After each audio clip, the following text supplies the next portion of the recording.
Olá, senhoras e senhores, estamos em mais uma videoaula dando prosseguimento à segunda unidade de Física 4 e aqui agora nós vamos discutir sobre a polarização por reflexão. Já foi falado aqui na unidade anterior sobre polarização, da definição de polarização, então não vou entrar em muitos detalhes. Quem ainda não viu essa videoaula, eu recomendo fortemente que assistam a videoaula sobre polarização da luz para entender melhor o que nós temos para dizer aqui nessa videoaula, certo? E a ideia aqui é a seguinte: quando se incide luz sobre uma superfície refletora, sabe-se que parte dessa luz refletida ela acaba sendo polarizada, tá? Então veja bem, eu vou repetir. Se você incide luz sobre uma superfície que reflete, parte dessa luz que é refletida, ela vai vir polarizada. Então ela vem parcialmente polarizada. Se no caso essa superfície ela for transparente, né, eu vou ter uma parte que reflete e uma parte que transmite. E essa parte que reflete vai vir parcialmente polarizada. Agora, essa polarização da luz refletida, ela varia, né? Dependendo do ângulo de incidência, você vai ter uma luz refletida com mais polarização ou menos. E essa polarização é máxima, ela é máxima, né?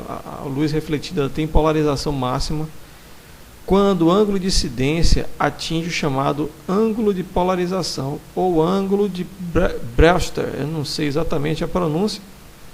Vamos chamar só de ângulo de polarização. Então, se a luz incidente ela atinge o ângulo de polarização, então a luz refletida ela vai ser totalmente polarizada, tá certo? E além disso, ainda posso dizer que a direção de polarização da luz refletida ela é paralela ao plano de separação entre as duas superfícies, entre os dois meios, né? Repetindo, o plano de polarização da luz refletida é paralelo à superfície de separação entre os meios. Então, se for o chão, por exemplo, a direção de polarização vai ser a direção horizontal. O campo elétrico ele vai ficar todo na horizontal e isso traz umas consequências interessantes que eu vou comentar daqui a pouco. Antes disso, vamos calcular esse ângulo, né? Então, só registrando aqui no ângulo de polarização e incidência da luz. O ângulo de polarização acontece quando o ângulo de incidência na qual a luz refletida é totalmente polarizada, que é como eu falei agora, e esse ângulo ocorre quando os raios refletidos, esse aqui, e os refratados, esse aqui, são perpendiculares entre si. Então, se formar 90 graus entre a luz refletida e a luz refratada, no momento que, se você for incidindo luz e for variando esse ângulo de incidência, vai chegar o momento que a luz refletida e a luz refratada formam 90 graus entre si, certo? Nesse momento que se atinge a polarização máxima. É nesse momento que se atinge o ângulo de polarização. Isso é uma observação experimental, certo? Que se observa para meios transparentes, em que eu tenho que dar para medir a luz refratada. Então, observou-se que a polarização é total quando a incidência atinge o ângulo de polarização nessas circunstâncias. Então, a gente pode calcular como medir esse ângulo de polarização através da lei de Snell, certo? N1 é o meio de refração, é o índice de refração do meio de incidência. Θp eu chamo de ângulo de polarização, que é o de incidência, e N2 é o índice de refração do meio refratado, e θ2 é o ângulo de refração. Como eu tenho pela teoria, né, que esse ângulo, que é igual a esse, né, então esse ângulo também vale θp, porque a lei de reflexão ela continua valendo. Então, esse ângulo, somado com esse, que é 90 graus, somado com esse, que é o θ2, isso aqui fecha 180 graus, tá vendo? Então, θ2 com 90 e com θp fecha 180, está aqui. Então eu posso reescrever a lei de Snell, substituindo o θ2 por 90 menos θp, dessa definição aqui de cima, né? O 90 vai para cá negativo, fica θp mais θ2 igual a 90, então θ2 é 90 menos θp. E aí a gente pode transformar esse seno no cosseno usando as relações da trigonometria, que é seno de A mais B e tal, né? Dá uma consultada lá na matemática, que vocês vão saber como fazer essa transformação aqui. Então, seno de 90 menos θp é igual ao cosseno de θp. Então, no final das contas, o que eu encontro, né? Se eu jogar esse cosseno para cá dividindo, vira aqui a seno sobre cosseno, que é a tangente, e o N1 que está aqui multiplicando, eu jogo para o outro lado dividindo. Então, no final das contas, a tangente do ângulo de polarização é igual à razão entre os índices de refração. O índice de refração do meio refratado dividido pelo índice de refração do meio incidente. Tá certo? Então, no denominador entra o meio de incidência e no numerador o meio refratado. Como eu falei, a direção de polarização da luz refletida é paralela à superfície refletora. Então, como eu falei, a luz que ela é refletida, por exemplo, no solo, num espelho d'água, por exemplo, no mar, ela vai ter se o ângulo de incidência for o ângulo de polarização, vai ser essa luz vai ser totalmente polarizada. Aí é que entra uma coisa interessante. Você já deve ter ouvido falar em óculos de sol com lente polarizada.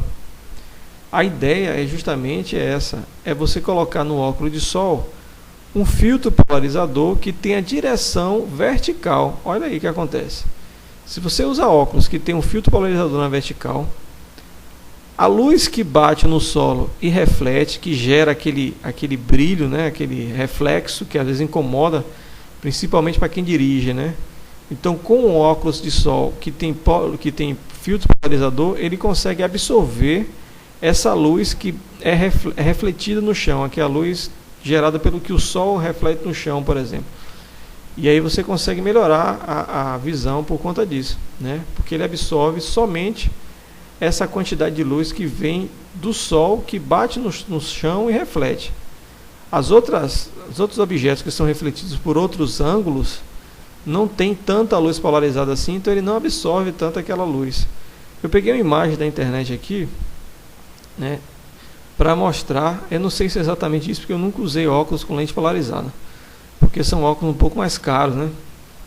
Mas e também porque sei lá, nunca tive vontade de usar. Mas é o que dizem que a diferença de imagem é mais ou menos essa. Então aqui você está sem a lente polarizada. Então o sol bate no chão, reflete e vem na direção dos seus olhos. Então você vê esse brilho por causa disso. Só que está dependendo do ângulo de incidência do sol, essa luz que gera esse brilho, ela vai estar quase que totalmente polarizada. Então, com o filtro polarizador no óculos, ele absorve essa luz que é refletida pelo sol, e os outros objetos que estão refletindo luz, como eles estão em ângulos diferentes de reflexão, né, não é exatamente o mesmo, então você tem uma transmissão melhor da luz vinda desses objetos, certo? Então essa é a ideia de você usar filtro polarizador no óculos. Inclusive tem uma dica para vocês: quem tiver comprado óculos com filtro polarizador e quiser ter certeza que esses óculos têm o filtro polarizador, façam o seguinte. Eu já fiz essa experiência na praia, no litoral. Eu não sei no interior como é que a gente faria, né? Vocês tentem fazer aí no interior para ver se funcionaria, e depois vocês postem lá. Então a ideia foi a seguinte: a situação foi que meu irmão estava com óculos e eu fui mostrar para ele se realmente tinha o filtro polarizador. Então a gente estava lá na Praia do Francês e eu virei o óculos em direção ao mar, onde o sol estava batendo. Não virado para o sol, virado para o mar, que é onde bate o reflexo da luz do sol. E aí eu vi a imagem ali pelo aquele óculos. Se você girar o óculos a 90 graus, o que acontece? O polarizador ele passa a ser horizontal, né? Ele deixa de ser vertical e passa a ser horizontal, porque eu girei o óculos. Então antes o polarizador, que era vertical e absorvia, aí eu giro o óculos, ele passa a ser horizontal e deixa passar a luz. Então ao girar o óculos, a imagem ela deixa passar o brilho da luz. Então você percebe essa diferença de brilho girando o óculos 90 graus. Se acontecer essa diferença de brilho é porque sua lente realmente é polarizada. Eu acho que no caso do interior, que vocês poderiam fazer, sei lá, virado para horizonte, não sei, para um campo de futebol, o brilho no asfalto, alguma coisa assim, deve funcionar, tá certo? Então, se vocês fizerem essa experiência aí, vocês me postem para ver se funciona. Eu sei que no mar funcionou, tá certo? Muito bem, vamos lá. Vou mostrar aqui os exemplos que está lá no módulo. Determinação do ângulo de polarização. Então, um exercício bem simplesinho. Determine o ângulo de polarização para a água com N 1.33 e o vidro com N 1.5. Então, é um problema para determinar o ângulo de polarização, considerando que o objeto, que a luz, ela incide pelo ar. Então, está aqui, ó. Tangente do ângulo de polarização é o índice de refração do meio refratado, dividido pelo índice de refração do meio incidente. Como ele está vindo do ar, então esse denominador sempre vai valer 1. Então, no caso da letra A, que eu tenho a água, então a tangente do ângulo de polarização vai ser 1.33. Então, vocês têm que ir lá na calculadora e calcular o arco tangente de 1.33. E vocês vão ver que dá 53,1 graus. Tá certo? Então, isso aqui é da água, no caso seria o ângulo que, se o sol batesse no mar, você teria uma luz totalmente polarizada, que é 53 graus. 53 graus não se consegue, para se conseguir isso, sei lá, acho que 4 horas da tarde, né? Meio-dia, 1 hora, o ângulo de incidência é muito pequeno, é quase 0 graus, né? Que a luz, o sol está bem a pino. Então o sol tem que descer bastante para 50 graus para você ter uma reflexão total e aí o seu óculos fazer um efeito melhor. Ainda tem essa observação, né? Como o óculos não era meu, não deu para fazer essa experiência. Mas ao longo do dia eu acredito que ele absorve mais a luz, o reflexo, no final da tarde, por exemplo, ou no começo da manhã, do que meio-dia. Porque a polarização é maior. Bom, aqui a letra B, né? Mesmo esquema. 1300, isso aqui está errado. Está errado, hein, meu gente? Não sei porque que apareceu esse número aí. Mas eu vou calcular a tangente de 1.5 e dá 56,1. Certo? Então, como o vidro tem uma índice de refração maior, o ângulo de polarização também é um pouco maior. Exemplo 2.7, relação entre ângulo de polarização e ângulo de refração. Considere que o ângulo de polarização entre uma certa substância é 60 graus.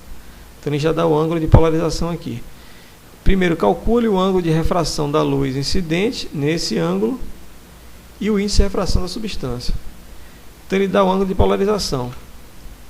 Vejam bem, o ângulo de polarização, a gente sabe que acontece quando o ângulo entre o raio refletido e o raio refratado é de 90 graus. Então, o ângulo de polarização, como o ângulo de polarização é o mesmo na incidência e na reflexão, então eu tenho que ângulo de polarização mais ângulo de refração é 90 graus. Esse cálculo, inclusive, está lá na transparência anterior, na primeira, né? Onde se faz onde a gente calcula a tangente do ângulo de polarização.